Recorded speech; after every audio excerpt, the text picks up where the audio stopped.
Aujourd'hui, on va travailler sur la première séance pour apprendre à lire l'heure.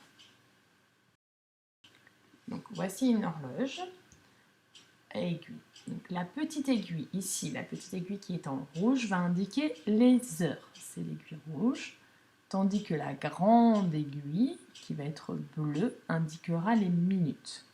Nous allons nous intéresser aujourd'hui qu'à la petite aiguille, celle qui indique les heures, ainsi que les nombres qui sont écrits en rouge, qui vont donc de 1 à 12.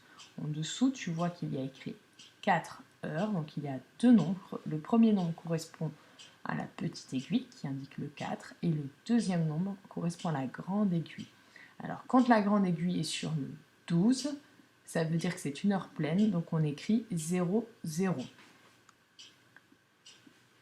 Donc ici, pour lire l'heure sur cette horloge, donc je répète, on regarde la petite aiguille, elle indique le 7, donc on écrit 7 en premier. 2 points, on indique en deuxième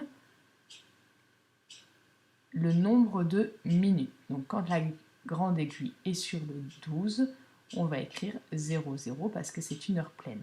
Donc ici, l'horloge indique qu'il est 7 heures. On va chercher maintenant à lire l'heure sur ces 3 prochaines horloges. Donc on regarde la première horloge, je répète qu'on s'intéresse seulement aux chiffres qui sont en rouge et que la grande aiguille est à chaque fois sur le 12. Ça veut dire que c'est une heure pleine. Donc première horloge, la petite aiguille indique le 6, donc je vais écrire 6 en premier. 2 points, 0, 0, puisque la grande aiguille sur le 12. C'est donc une heure pleine, j'écris donc 0, 0. Deuxième horloge, je te laisse le temps de chercher un petit peu.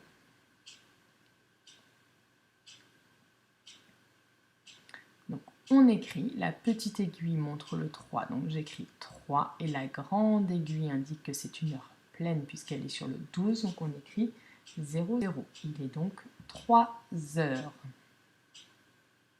Dernière horloge, je te laisse le temps de chercher.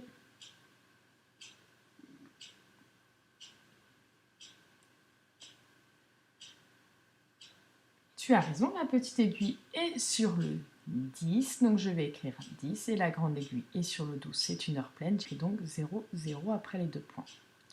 Donc je répète, donc, dans une horloge, la petite aiguille indique les heures, elle sera en rouge pour nous, et la grande aiguille indique les minutes, elle sera en bleu.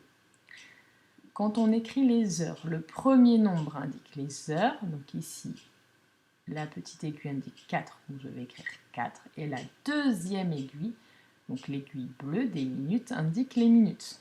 Ici, elle est sur le 12, ça veut dire que c'est une heure pleine, je n'écris pas 12, j'écris 0, 0. J'espère que tu as bien compris.